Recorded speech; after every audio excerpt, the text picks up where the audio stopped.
चुनाव आपको कहां जाता हुआ दिख रहा है? भारतीय जनता पार्टी हैट्रिक करेगी और करेगी।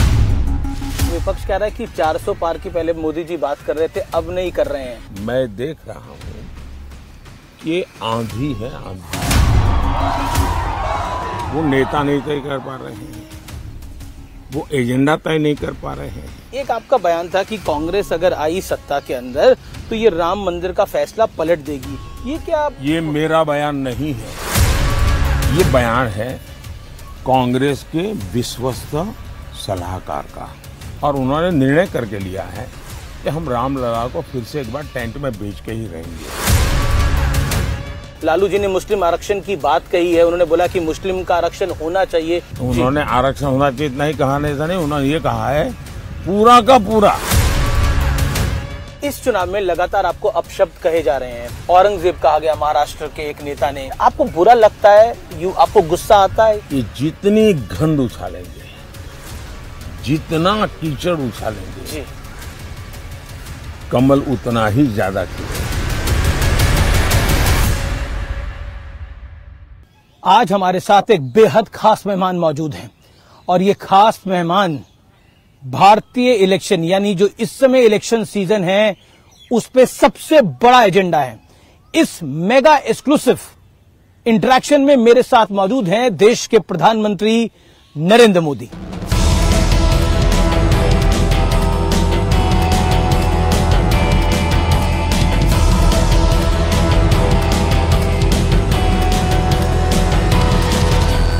मेरे साथ इस चुनावी सीजन का सबसे बड़ा, जिसे कहते हैं सबसे बड़े मेहमान है, यानी एक मेगा एक्सक्लूसिव इंटरव्यू देने के लिए हमारे साथ प्रधानमंत्री नरेंद्र मोदी इस समय मौजूद हैं। मोदी जी, आपका अभिनंदन है न्यूज 18 पे। नमस्कार। नमस्कार भैया, आपके सभी दर्शकों को भी हमारा नमस्कार।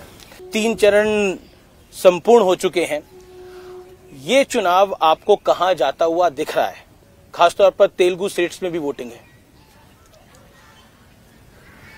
पहले 3 चरण के जो चुनाव हुए हैं उससे मैं साफ देख रहा हूं कि कांग्रेस पार्टी कहो या उसके साथी कहो जी, सबके सब एक प्रकार से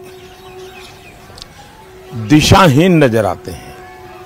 अब देखिए, आपको कहीं पर भी इंडी अलायंस नजर नहीं आएगा। वो नेता नहीं तय कर पा रहे हैं, वो एजेंडा तय नहीं कर पा रहे हैं। उनको लगता है कि मोदी का घोर विरोध, मोदी को गाली गलौज जी, उसी से उनका काम चल जाएगा, और वो उसी के आधार पर जी, चुनाव जीतना चाहते हैं। देश, इतना बड़ा देश जी, आज खास करके जो नौजवान मतदाता है जी, वो ये हमेशा सोचता है कि आखिरकार इतने बड़ा देश, इतनी विविधताएं, ऐसा कौन नेता है जी, जो इसको संभाल पाएगा? नाम बताओ। इंडी अलायंस के लोग नाम नहीं बता पा रहे हैं, और वो कहते हैं बाद में, फिर इतना भी कहते हैं कि भाई, अभी एक मैंने कहीं अखबार में पढ़ा, वो एक ऐसी फॉर्मूला ला रहे हैं जी, जिस फॉर्मूला में 5 साल में 5 प्रधानमंत्री, हर वर्ष एक प्रधानमंत्री। अगर हर वर्ष एक प्रधानमंत्री वो लाएंगे जी, तो आप मुझे बताइए कि देश का क्या होगा? आपको गांव के लोग बड़ी मजेदार कथा सुनाते हैं जी, कि एक बार 10 किसान इकट्ठे हुए जी, और उन्होंने सोचा कि भाई कुछ पानी के बिना क्या होगा, तो मिलकर के उन्होंने जो पानी की जांच करने वाले लोग हैं तो उनको बुलाया। तो कहा भाई पानी तो निकल सकता है, अगर 100 मीटर ट्यूबवेल कर देंगे तो पानी आपको निकलेगा और पानी मिलेगा। तो फिर 10 किसानों ने कहा ऐसा करो भाई 10 मीटर मेरे यहाँ गड्ढा करो जी, दूसरे ने कहा 10 मीटर मेरे यहाँ करो, तीसरे 10 ने कहा 10-10 मीटर कर लो, 100 मीटर हो जाएगा, क्या पानी निकलेगा क्या? तो 5 साल में 5 प्रधानमंत्री इतने बड़े देश को वो समझ भी नहीं पाएंगे। लेकिन विपक्ष कह रहा है कि 400 पार की पहले मोदी जी बात कर रहे थे, अब नहीं कर रहे हैं। मैं कल भी बोला हूं जी। अब वो ठीक है कि उनकी चिंता ये है, आगे कांग्रेस का एजेंडा क्या है, 400 पार कर पाएंगे कि नहीं कर पाएंगे। उनका एजेंडा नहीं है कि वो कितनी सीटें जीतेंगे और कैसे जीतेंगे। मैंने करीब करीब हिंदुस्तान के एक 3-4 राज्य बाकी है, सभी राज्यों का भ्रमण किया है और सभी राज्यों के भ्रमण से मैं देख रहा हूं कि ये आंधी है, आंधी, बड़ी आंधी। और 2019 से बड़ी वाली आंधी 400 पार बहुत आराम से देश की जनता करने वाली है।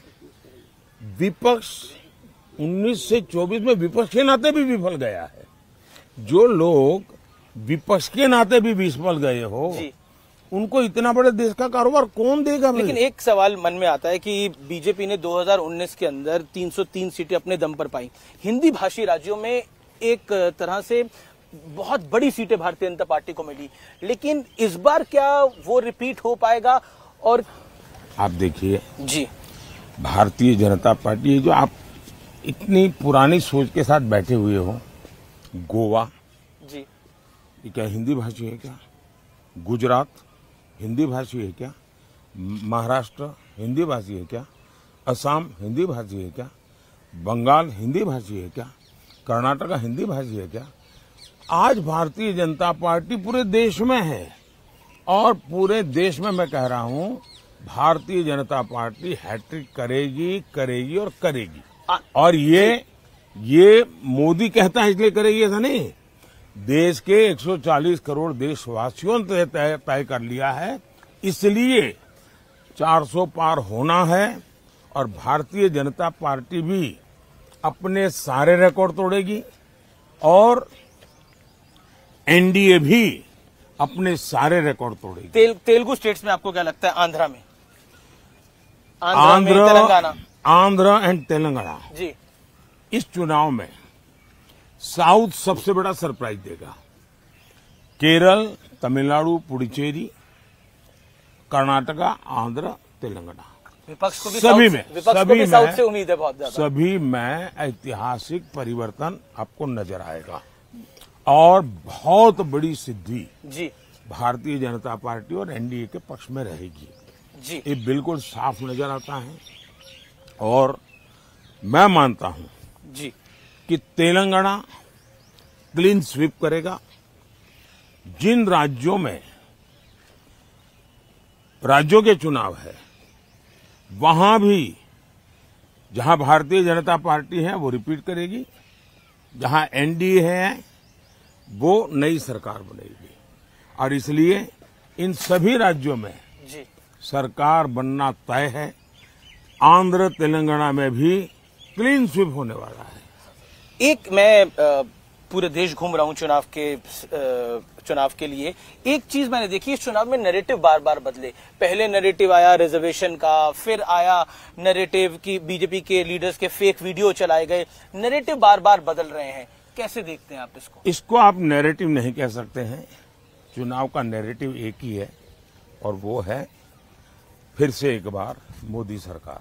जी, चुनाव मोदी का फैक्टर है इस चुनाव का। चुनाव का नैरेटिव एक ही है, अब की बार 400 पार।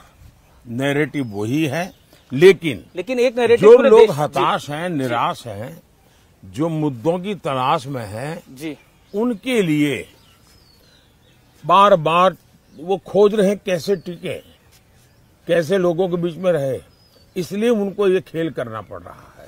लेकिन वो नीचे तक लोगों को बात पहुंचा नहीं पा रहे हैं। लेकिन उत्तर से दक्षिण तक, पूरब से पश्चिम तक एक नैरेटिव है मोदी जी, और ये हमारा एनालिसिस है, वो है नरेंद्र मोदी।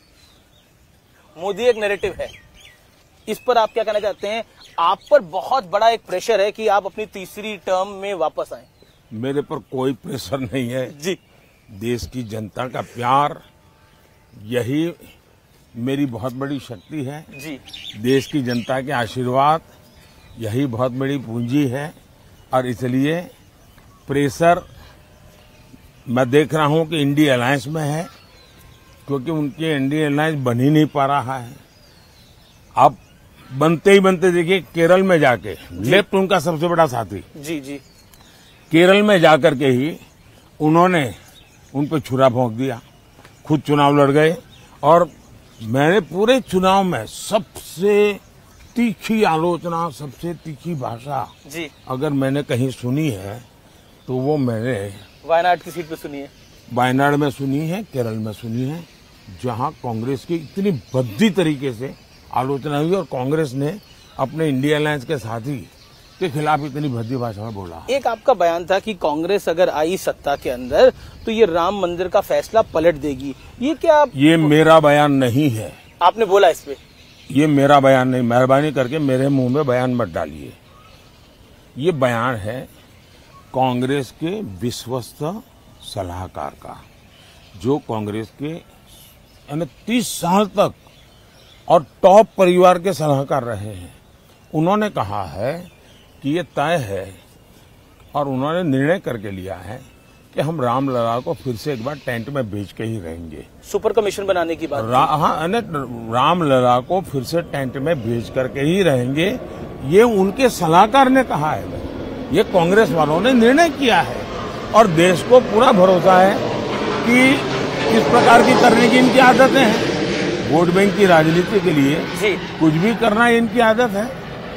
एक सवाल और, हम बिहार की धरती पे है, आरजेडी यानी लालू जी की पार्टी और कांग्रेस का अलायंस है, इंडिया अलायंस देखने को मिल रहा है। लालू जी ने मुस्लिम आरक्षण की बात कही है, उन्होंने बोला कि मुस्लिम का आरक्षण होना चाहिए, क्या देखते हैं आप? उन्होंने आरक्षण होना चाहिए इतना ही कहा नहीं, ऐसा नहीं, उन्होंने ये कहा है पूरा का पूरा जी, मतलब SC, ST, OBC उनको जो आरक्षण है वो अब मुसलमानों को देना चाहिए। और संविधान सभा ने गंभीर चर्चा करके तय किया था कि इस देश में धर्म के आधार पर आरक्षण नहीं होना चाहिए। बाबा साहब अम्बेडकर के भी विचार बहुत स्पष्ट रहे हैं कि धर्म के आधार पर आरक्षण नहीं होना चाहिए। पंडित नेहरू भी इसी विचार के थे, लेकिन उसके बावजूद भी राजनीति और सत्ता की भूख ने इनको इतना नीचे गिरा दिया है कि वो देश को फिर से एक बार धर्म के आधार पर बांटने के रास्ते खोज रहे हैं, बांटने के तरीके खोज रहे हैं जी। और उसमें धर्म के आधार पर आरक्षण है। पाकिस्तान का मुद्दा एक बार फिर चुनाव के अंदर आ गया है। तेलंगाना के सीएम है रेवंत रेड्डी, उन्होंने सर्जिकल स्ट्राइक हुआ था नहीं हुआ था वो पूछ रहे हैं। कांग्रेस पार्टी एक ऐसी पार्टी है जिसको देश की सेना के प्रति नफरत का भाव पड़ा हुआ है और इसलिए देश के सेना नायक को उन्होंने एक बार जी गली का गुंडा कहा था। जिनकी भारत की सेना के प्रति ये भाव होंगे उनसे आप कैसे अपेक्षा कर सकते हो? पाकिस्तान भी सर्जिकल स्ट्राइक नहीं हुए ऐसा कहता नहीं है, पाकिस्तान भी नहीं कहता है। हाल ही में पाकिस्तान ने तो राहुल गांधी की तारीफ करी थी, पाकिस्तान के एक नेता ने। लेकिन कांग्रेस पाकिस्तान में जी सदन में उनके नेताओं ने भाषण किया है जी कि भाई ये जिस प्रकार से सर्जिकल स्ट्राइक करके जाते हैं, एयर स्ट्राइक करके जाते हैं और हम हाथ से हाथ जोड़ करके बैठे रहते हैं, ये उनके भाषण है वहां के। अगर हमारी बात नहीं माननी है, हमारी देश की सेना की बात नहीं माननी है, तो वो अपने मित्र पाकिस्तान के लोगों की बात तो सुन ले, उनको तो मान ले। इस चुनाव में लगातार आपको अपशब्द कहे जा रहे हैं। औरंगजेब कहा गया महाराष्ट्र के एक नेता ने, एक और विपक्षी नेता ने आपको तुगलक कहा, फिर उसके बाद तानाशाह का। क्या आपको बुरा लगता है, आपको गुस्सा आता है इस पे? भाई देखिए, हम तो कामदार है जी, बेनामदार है और हम कामदार लोग जन्म से ही गालियां सुन सुन करके बड़े हुए हैं, लोगों के लाते खाते खाते बड़े हुए हैं और इसलिए इन चीजों को हम मन पर लेते नहीं है। हम एक प्रकार से गाली प्रूफ बन गए हैं। और तो मैं तो कहता हूँ, लोग मुझे कभी पूछते मोदी जी आपकी इतनी बड़ी एनर्जी का रहस्य क्या है, तो मैं कभी मजाक में कहता हूँ कि मैं डेली 2 किलो गाली खाता हूँ और उसी से मुझे ऊर्जा मिलती है। देखिए, मेरी एक बहुत पुरानी कविता है, मुझे अभी याद तो नहीं है जी, लेकिन उस कविता का भाव ये था जी कि मुझे जो पत्थर फेंकते हैं, मैं उन्हीं पत्थरों से पक्षी बना देता हूं और मैं उसी से ऊपर चढ़ जाता हूं। और दूसरा मैं कहता हूं कि जितनी गंध उछालेंगे, जितना कीचड़ उछालेंगे जी, कमल उतना ही ज्यादा खिलेगा। एक सवाल आखिरी ये है कि माताओं और बहनों का आपसे एक विशेष लगाव है। कल हम बंगाल का वीडियो देख रहे थे, उस बंगाल के वीडियो के अंदर महिलाएं, मतलब उनके आंखों में आंसू आ रहे हैं। एक इमोशनल कनेक्ट जो है, इसको प्रधानमंत्री जी आप किस तरह से देखते हैं? क्योंकि ये बहुत बड़ा इमोशनल कनेक्ट है। मेहरबानी करके जी, इन माताओं बहनों का जो आशीर्वाद है, इसको राजनीति के तरफ से मत तोड़िए। ये एक भावात्मक विषय है और मैं मानता हूं कि मेरे देश का कल्याण करने के लिए मेरी मातृशक्ति को एम्पावर करना चाहिए, स्त्री शक्ति को एम्पावर करना चाहिए, नारी शक्ति को बढ़ावा देना चाहिए। तो मैं एक बड़ी श्रद्धा से, एक पूजा भाव से काम कर रहा हूं। कृपा करके इसको राजनीति के तरफ से मत तोड़िए।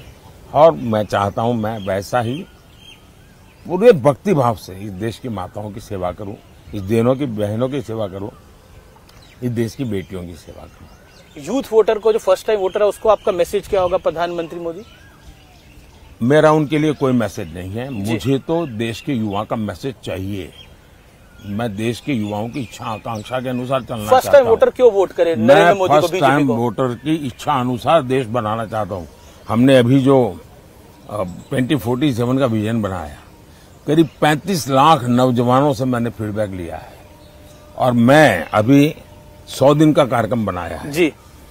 मैं अभी सोच रहा हूं कि मैं 125 दिन का बनाऊं और मैं 25 दिन जो है उसके लिए देश के युवाओं को पूछने वाला हूं। ये 25 दिन के लिए उनके क्या सुझाव है, कौन से काम मैं पहले करूं। तो मैं इस प्रकार से देश के युवकों को उनकी आशा आकांक्षा के अनुसार देश चलाना चाहता हूं। जेन जी जनरेशन आपसे पूछना चाहती है, आपका कोई बेस्ट फ्रेंड है? नरेंद्र मोदी का कोई बेस्ट फ्रेंड है? BFF, best friend for ever. मतलब क्या मतलब आपका कोई खास दोस्त है जिसके साथ आप दिल की बात करते हैं? ऐसा है, मैं देश के 140 करोड़ देशवासियों से दिल की ही बात करता हूं जी। मैं तो जीता हूं दिल के संबंधों से जी। बहुत बहुत धन्यवाद। धन्यवाद प्रधानमंत्री जी, आपने हमें समय दिया। और आप 100 से ज्यादा रैली और रोड शो कर चुके हैं। इतनी ऊर्जा आप कहां से लेकर आते हैं? धन्यवाद जी। धन्यवाद प्रधानमंत्री मोदी।